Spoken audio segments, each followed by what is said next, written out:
KPVR News 6 connecting the dots tonight to figure out why so many police, fire crews, ambulance crews responded to this Petco here in Chubbuck right off of Interstate 86 tonight. Good evening and thanks for watching. I'm Todd Blackington. This has been going on about an hour and a half. What started as a police pursuit, at least from what we can tell from scanner traffic, then ultimately ended at that Petco, and one person may be dead. We've got some video of the scene now.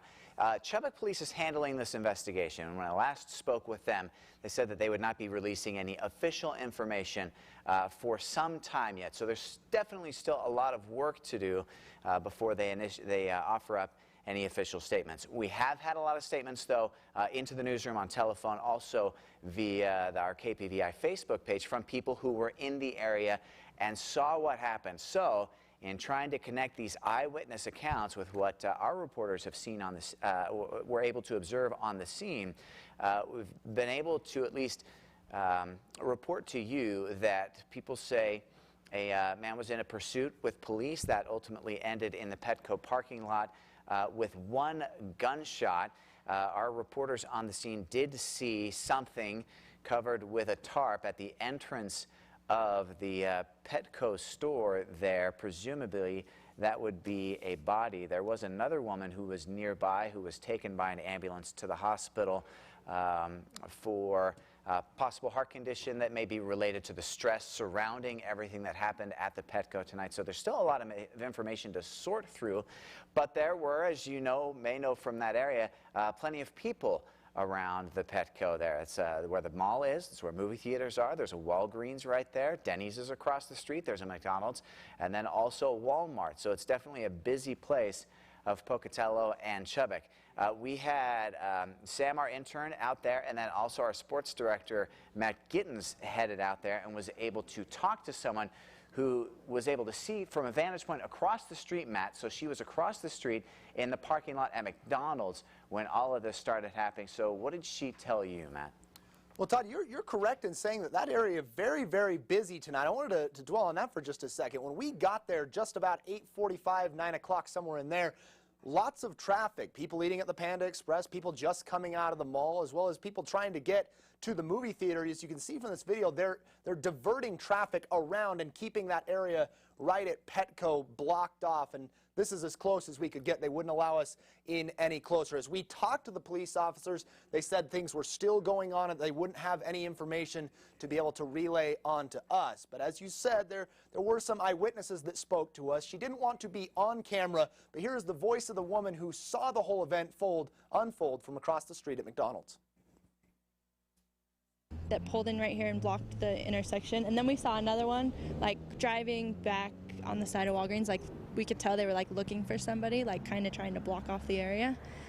And then this cop in the cop car here got out of the car, and he was like looking around, and then we saw somebody running, so he took off running after the guy, and we heard him yell like, get on the ground, like 5 times he yelled at him, and then we just heard pop, like one gunshot. Oh yeah, well we saw them draw their guns and like point them at him, and then they were yelling at him to get on the ground, and then...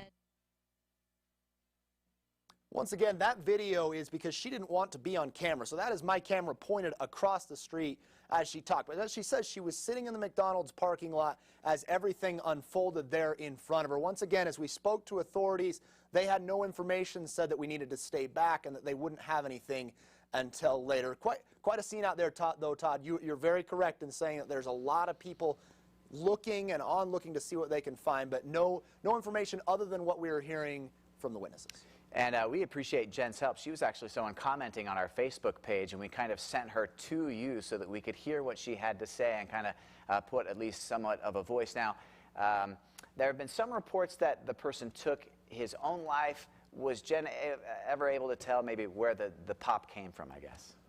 I asked her that very question. I said, did you see whether it came from the from the police officers, or whether it came from the man? She seemed to think that it came from the police officers. Again, that comes from her story, saying that they shouted at him, telling him to get onto the ground, saying to get down, and then when he was there, they did fire on him. I talked to another eyewitness who had talked to one of the managers there at the apartment complex, that if you know the area, is right nearby there in Chubbuck. He said that he thought the man pulled the gun on himself, and that's what they had heard. So conflicting reports back and forth from the eyewitnesses as to what, or the lady at the McDonald's is the eyewitness, the other guy is hearing secondhand from someone. But she said that the cops handled it in a very, very efficient way, and that as they came towards him, they informed him to get on the ground, and then once the situation was over, they roped it off and took care of everything very professionally.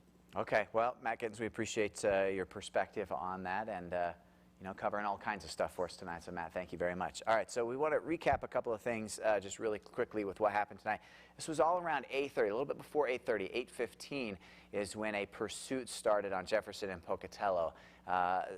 Ended up at the Petco in Chubbuck. Now, the Chubbuck Police Department is handling the shooting aspect, or the suspected shooting aspect of this case. When I spoke with dispatch about 15 minutes ago, they indicated that there would not be any official release of information coming anytime soon. So didn't know if that meant tonight or maybe even in the morning. So what we're piecing together is from eyewitness accounts. A lot of people who are in that area just because of all the traffic. We've also got our Dave Martinson, one of our reporters who is out on the scene, and he has another witness nearby, and we're going to bring that to you here coming up a little bit later in the newscast. We've got more information on the website.